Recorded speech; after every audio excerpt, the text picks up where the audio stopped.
आज हम पढ़ने वाले हैं जेड स्कीम या फिर नॉन साइक्लिक पाथवे के बारे में, और जो इसके साथ हम जो है वो साइक्लिक पाथवे को भी सीख जाएंगे, राइट। तो गाइस यहाँ पे आप देख पा रहे हो ये क्या है, हमारा छोटा सा क्लोरोप्लास्ट है जिसके अंदर, जिसको हमने ब्रॉड थोड़ा बड़ा करके, ये पूरा इतना बड़ा करके समझाया, ये पूरा समझाने के लिए है।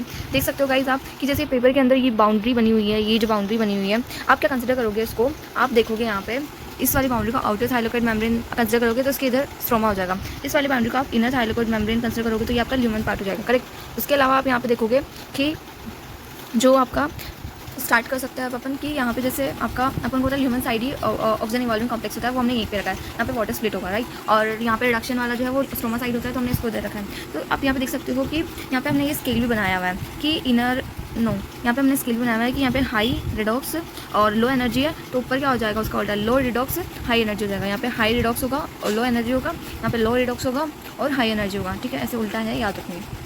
इसके अलावा आपको पता है कि यहाँ पे PS 680 नैनोमीटर होता है, 680 नैनोमीटर। यहाँ से जब यहाँ पे लाइट गिरेगी तो क्या होगा, यहाँ से इलेक्ट्रॉन जो है वो निकलेगा, और सबसे पहले प्राइमरी एक्सेप्टर यहाँ पे फिर वाइट है, जो एनसीईआरटी में शायद दिया हुआ नहीं है।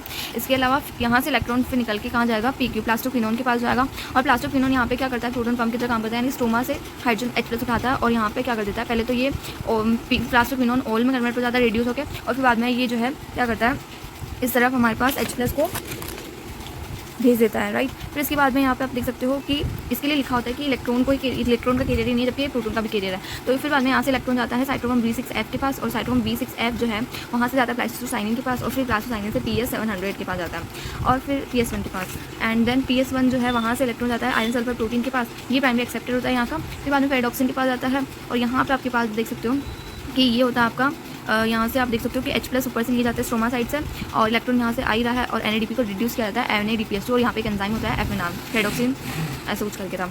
एंड आप यहाँ पे क्या लिखा हुआ है कि PQ pump which carry H+ proton from stroma side to lumen side से क्या मतलब है, इसका मतलब हम समझा चुके हैं कि PQ पम्प जो है वो H+ को क्या करता है, प्रोटोन को कैरी करता है स्ट्रोमा साइड से ल्यूमन साइड में।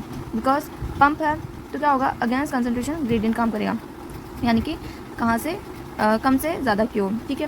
देन इसके बाद आपको पता है कि non cyclic photophosphorylation occur at grana, ऐसा क्यों होता है, इसका रीज़न यही है। नॉन साइक्लिक का मतलब क्या, इलेक्ट्रॉन निकलने के बाद वापस नहीं आते हैं, वो एट द एंड NADPH2 में यूज़ आते हैं, राइट। और फोटोफॉस्फोराइलेशन का क्या मतलब है, in presence of light. Phosphorylation का मतलब वही है कि ATP का बनना।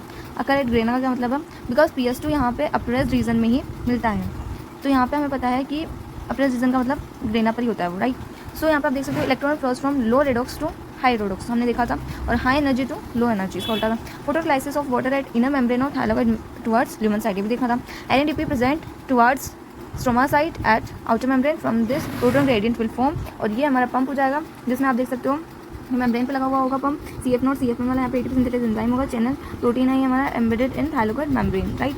सो ये सारी NCERT की लाइन थी जो हमने समझी और बहुत ईजिली हमने समझ ली। Thank you so much.